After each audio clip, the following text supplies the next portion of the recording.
Learn the most advanced recruiting techniques. Land the most desirable talent. Launch your company towards massive success. This is the Higher Power Radio Show with Rick Girard. Startups, you must build a solid board of advisors and plan for that in the beginning. Today we're going to talk about building your advisory board. My name is Rick Girard, and welcome to the Higher Power Radio Show. Our goal is to provide solutions to solve the most difficult hiring challenges to secure the best talent to ensure your company's success. Today our guest is John Showers. John is the founder and CEO of Inc., a new business networking platform geared toward helping people build better networks. They were funded earlier this year, and they're in the alpha phase of testing and preparing for a launch next month. So, John, welcome to the show. Oh, thank you. There's a little pause there. Absolutely. So, John and I met a few weeks ago at an OC Tech happy hour event, and we hit it off. Number one, people listening to don't see this, but people watching the stream, we both have great haircuts, and so we were both admiring that, and we started talking a little bit about your company that you're building, and I was pretty impressed by what you were telling me about how you were built out your board of advisors. So that's what kind of sparked today's conversation. The first thing I want to talk about, or showcase, is a little bit about your story and how you came up with the idea. Okay. So basically, as you said earlier, Inc.'s a new business networking platform. It's a web and mobile app that helps you build better networks, and it kind of all started with a few issues that I had ran into going to different events, trying to network, find vendors, basically just create more effective networks in general. And so it just kind of is an idea in the idea phase earlier last year. And from that kind of idea, we just started pushing forward. Okay. Now share with us a little bit about your story about how you came, approached the whole business angle, you not coming from a tech background. Okay, so mostly my background is military, and I guess if you were to ask what culminates who I am up to this point that got to me, I would kind of break it into three areas. The men in my family, military, and fitness have all kind of made effects to where I'm at today. Whether it be building morals, working hard, trying to build character, overcoming adversity, and failing. I guess you could say, if I were to sum it up. So I had a lot of things in my past that kind of helped me with a mindset to move forward. Sure. And be passionate about what I do. So throughout my military career, if you will. Now, you were a Marine, right? I was, yeah, right. Yes. For 4 years, many years ago, I'm not going to pretend like I know what to say there, but I know there's a boo-rah or something like that. A boo-rah. Oh. Yeah. It's okay. There we go, see? No judgment here, no judgment. You should definitely judge me on that one. Okay.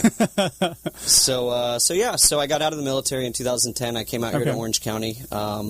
I was big into fitness, so I had started a business for training and built clientele that way through kind of athletic performance, and then an executive-type clientele, also not in tech. Got it. So after about 7 years of that, this idea started really ringing in the head due to what I had said earlier, and I just kind of started bouncing the idea of Inc.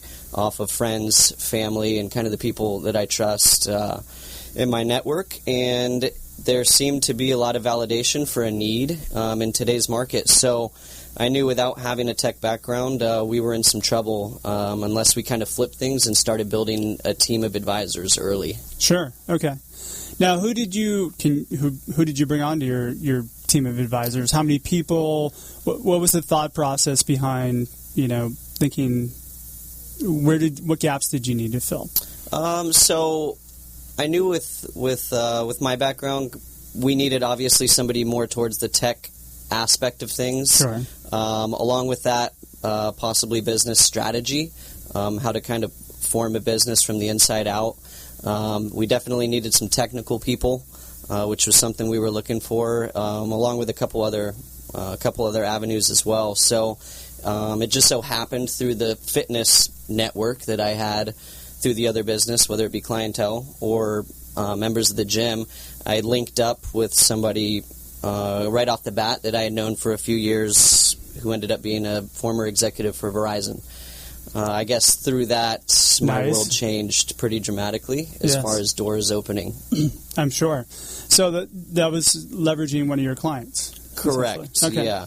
Kind of to go along with that, one big thing for me, I know I'm not the go to college, get a degree kind of guy.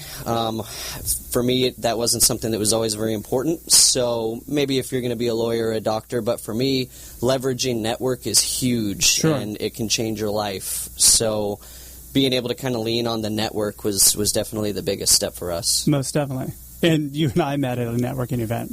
Yes, yes, we did. I'll add that. So let's talk about you had the gaps that you needed to fill in on the tech side. So who are the people that you were able to kind of bring on board? You mentioned somebody from Verizon. Because you had a pretty impressive board, if I remember. Yes, yeah. So basically, and it's kind of funny because it changes a little bit as well, right? Like some of the advisors that I initially started working with that could help me with just kind of business development. How do I get my idea moving and off the ground? I started with some kind of the executive clients that I had, so from different fields, but very effective to help me. Some from commercial real estate, Colliers International here, and one prior CEO of a nonprofit who really could help me with business development and strategy, and then the guy, former exec from Verizon, who kind of opened me to the tech world and introduced me to an incubator and accelerator out here in Orange County, which kind of lit up the new wave of advisors that were going to come as time progressed from that point forward. Okay. And then what have you found the benefits to be of having these people on board with you?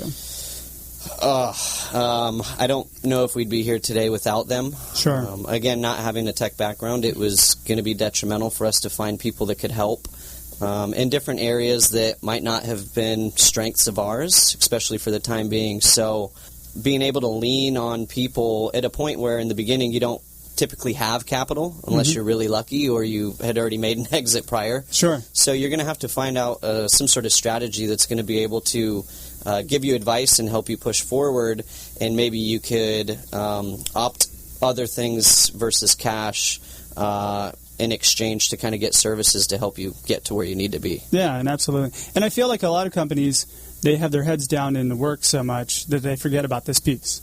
Right. You know, they try and figure it out on their own, and what ends up happening is that they end up beating their head against the wall quite a bit.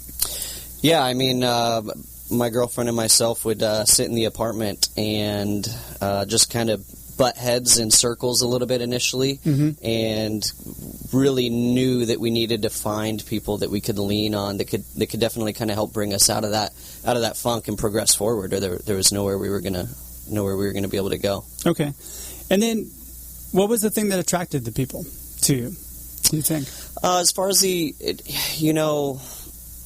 I typically am very upfront and honest about how I feel.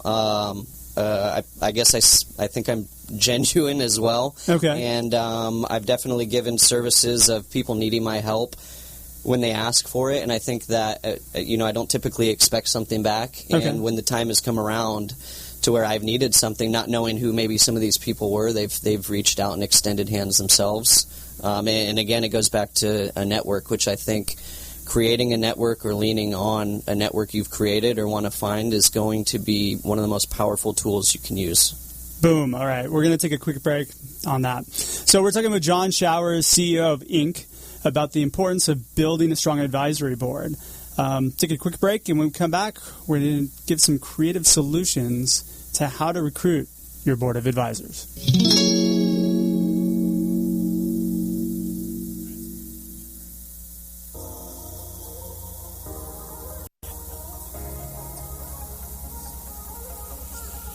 You're listening to Higher Power with Rick Girard, giving you access to recruiting techniques that will help you hire key talent to build your company towards real success. Rick is a recruiting executive and entrepreneur who's been successfully recruiting in the aggressive Silicon Valley technology landscape for the past 2 decades. After a very successful stint at Apogee, he founded Stride Search in 2012. Based on a lean efficiency model, Stride has uniquely positioned itself as a leader in retained search for the most critical talent hires within a small organization. Whether you're a startup executive or recruiting professional, by listening to Hire Power with Rick Girard, you will walk away with skills to help you attract and hire great talent. Now back to Hire Power with Rick Girard. And welcome back to the show. I'm your host, Rick Girard, and we're talking to John Shower, CEO of Inc. in Irvine. You're at the Cove, correct? Yes, correct. Awesome. I was there yesterday for a networking event. It was awesome. So now let's get to the good stuff. Let's give our audience some ways to creatively think about building their board, right? So I think what you were getting at was a lot of people joined the board because they liked you. And it's okay to say they liked me because I'm a good guy. What do you offer people to join your advisory board? What typically would be the draw to get somebody to join you? Okay, so, like you said, yes. I mean, a lot of times you'll end up going off of that initially, but roles change fast. Sure. And your advisors might change fast as well. And maybe in the beginning you have some people that like you for you, so they're willing to extend a hand and help.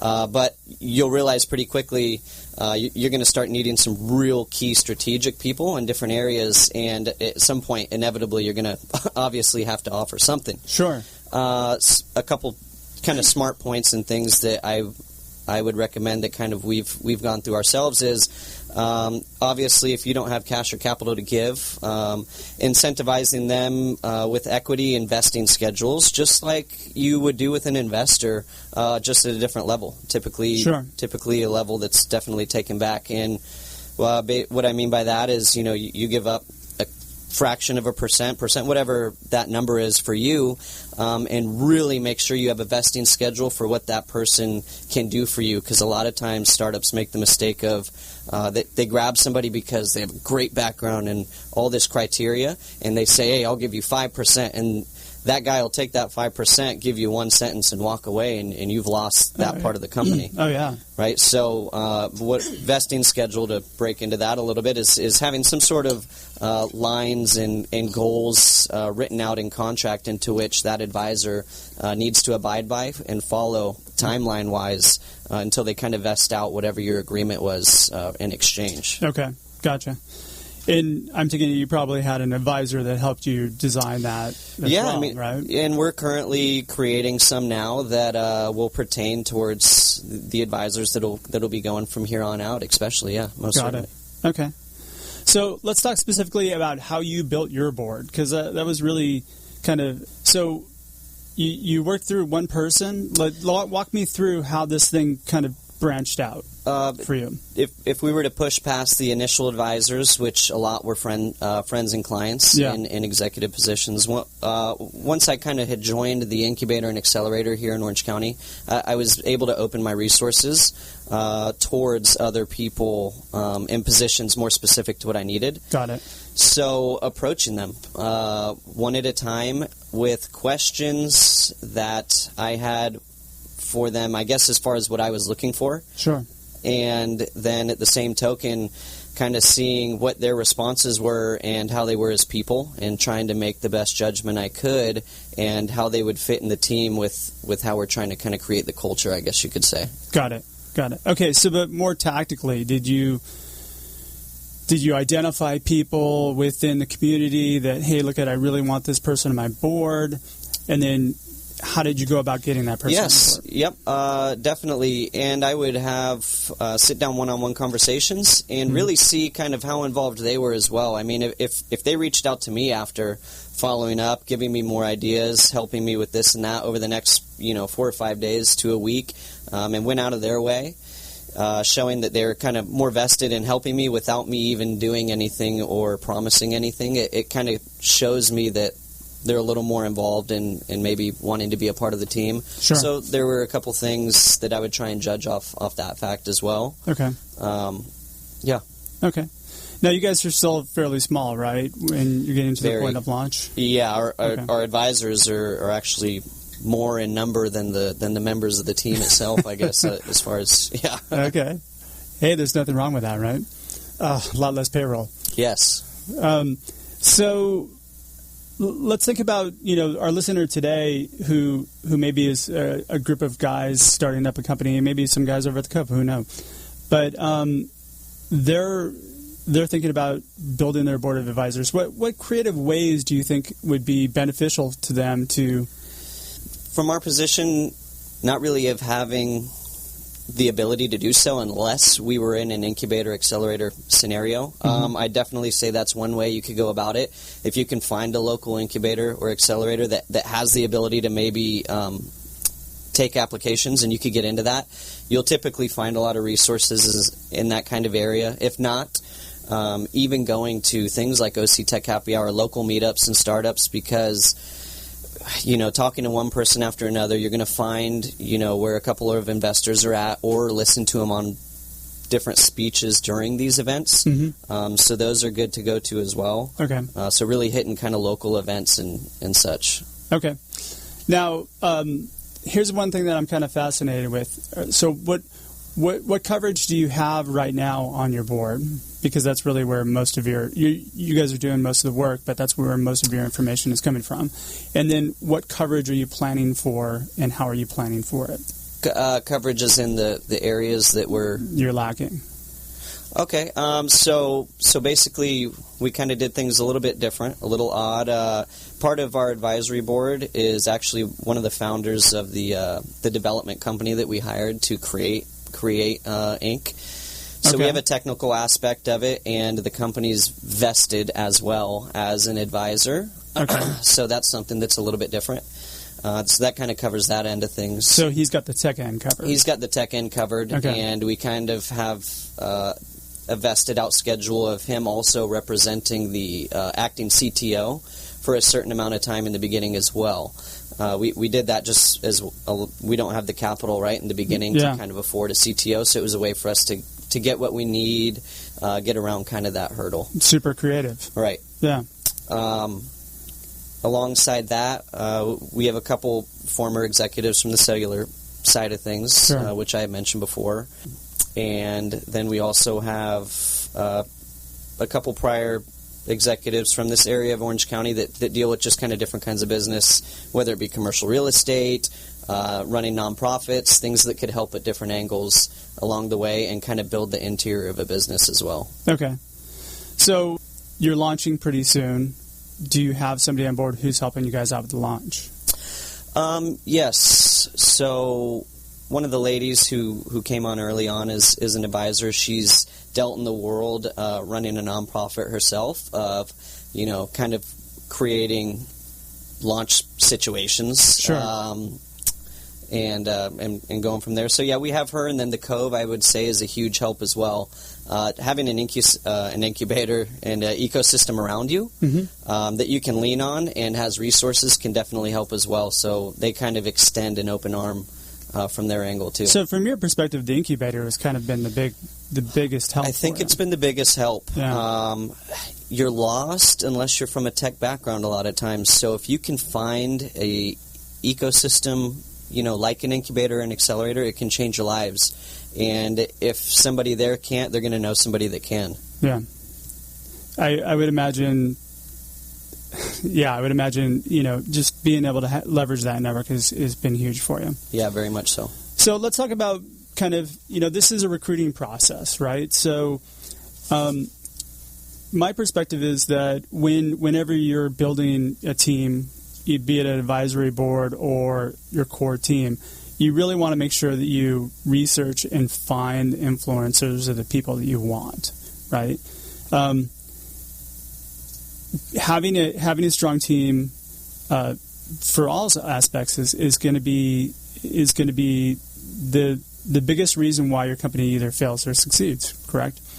How often do you go after people who maybe are going to kind of challenge you or just kind of agree with you? I mean, what's your kind of philosophy on that?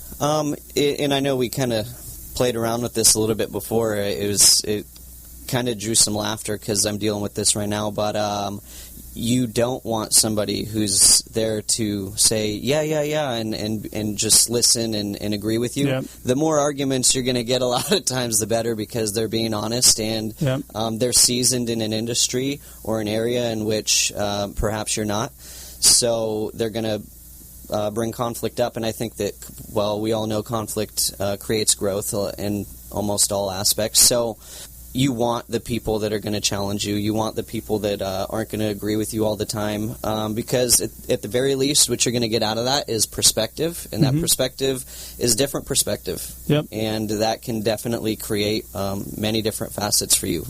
Well, I also think it's going to help you develop as a CEO as you build your team out. You're going to be able to be okay with people challenging what you think is right. Right? Oh, yeah. I mean, you think that you're going in a direction, and so not surrounding yourself with yes men is a huge thing. Is key, yes. Okay. So, some other steps I think that are really important is that if you're going to start recruiting your board of advisors, you need to prepare for what you're going after. You need to give a little bit first before you ask for somebody to join your network. I always advise people to reach out. Maybe you saw an article they wrote, or if you've got somebody specific that you're trying to get, you have to give first before you ask.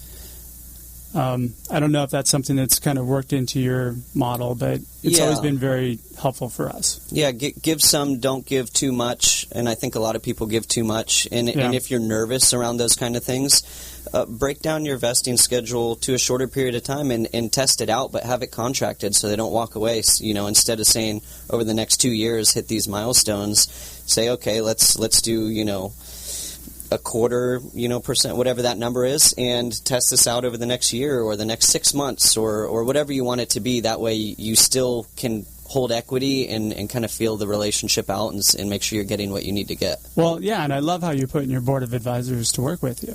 Right. So how much time are they spending typically? That really varies just due to kind of what the value is and what each one of them kind of provide. Sure. And that's really going to come down to you. Some of them can be, once a week I need at least an hour, or twice a week an hour each of your time, for whatever you kind of dictate your rules out to be. But, if you're able to at least meet weekly and get some sort of answers and kind of forthgoing material, then in my book you're doing somewhat all right. Yeah. So now, did you have anybody that you've targeted that you really wanted to get on your board that said no? I have not. Okay. I have not come across that yet, but I do have one or two people in mind, especially coming up into the near future, that I don't know very well, that'll be interesting to get responses from. Got it. So, I always take it from the perspective, from a recruiting angle, is that you want the people to say no first. You have to be persistent, and you have to build that relationship with them. Right. Because those are usually the best people. Their time is valuable, and they're not going to give it very easily. Yeah, and you're also going to have to see kind of if they're willing to play ball with you. A lot of times if you even bring up the idea of, hey, we're gonna do X, Y, and Z into a vesting type schedule, you're going to see which advisors are really serious and which are not in that sense as well. Yeah, very true. All right, so takeaways from this. You want to identify the people that you want to bring on your board. You want to prepare for it. Make sure you leverage your network. Ask for introductions through your inner circle. Don't recruit yes men, people who are going to challenge you and keep you honest. And be persistent. Anything you'd like to add on that? If I were to briefly, I'd say as long as you're passionate about something, push full force. Nobody's promised what's going to happen tomorrow, and I think a lot of the problem is people are scared to take the risk. Take the risk. Absolutely. Such a good message for everybody. So we're almost out of time for today's show. John, thanks again for your time investment with us in the Higher Power Radio community. Now, what would be the best way for anybody who wants to find out about Inc. or yourself to get in touch with you? They can, I guess, shoot me a message or whatnot via LinkedIn, which I just broke down in created one of those this year, actually. So just welcome to the team. Yeah, just finding John Shower on there and messaging's fine. And that's Jon. Jon, yes. Okay. What about email? Email, yes, it is john.shower@inc.cards. Nice. Okay, it's SHOWER. Correct? Yes, it is. Okay. Just like taking a shower, I say. Perfect. So when should people kind of follow your website and look for that launch? Here in about a month, I'd say is a good time to be checking. We're finishing alpha testing right now and playing around with Google and Apple, and hopefully we'll be ready. Okay. And you want to plug a little bit about the company and what it is? I know it's a networking app. But... Yeah, so I mean, basically it's a new platform that'll be web and mobile, and it's to help people find the people they're looking for, more particularly towards event-type situations, and an easy way to exchange information and then build upon that relationship. So it's like a targeted LinkedIn in a way. I've heard that a couple times. That would just be what I'm assuming. I haven't seen the platform. But. Yeah. So basically really trying to kind of help you. A lot of the times it's missed opportunities that we run into in a lot of situations like events, and we've created a system to help you kind of find what you're looking for. Got it. All right. And with that, I want to thank our listening audience for tuning in this week's episode of Higher Power. A quick shout-out to our team, our engineer Paul Roberts, our producers Andrea Ballin, Shanti Ryle, and Kim Iverson. To listen to this show and any of our past episodes, you can reach us on higherpowerradio.com. You can also check out Higher Power or Rick Girard, Executive Recruiter, on YouTube. Follow us on Twitter, Facebook. We're, all those normal places. So thanks again for joining us. Tune in next week as our guest will be Sean Farrell, the CEO and coach of Managed Solution. I'm your host, Rick Girard, and you have been listening to the Higher Power Radio Show. Aloha. Thank you for listening to Higher Power with Rick Girard on OC Talk Radio.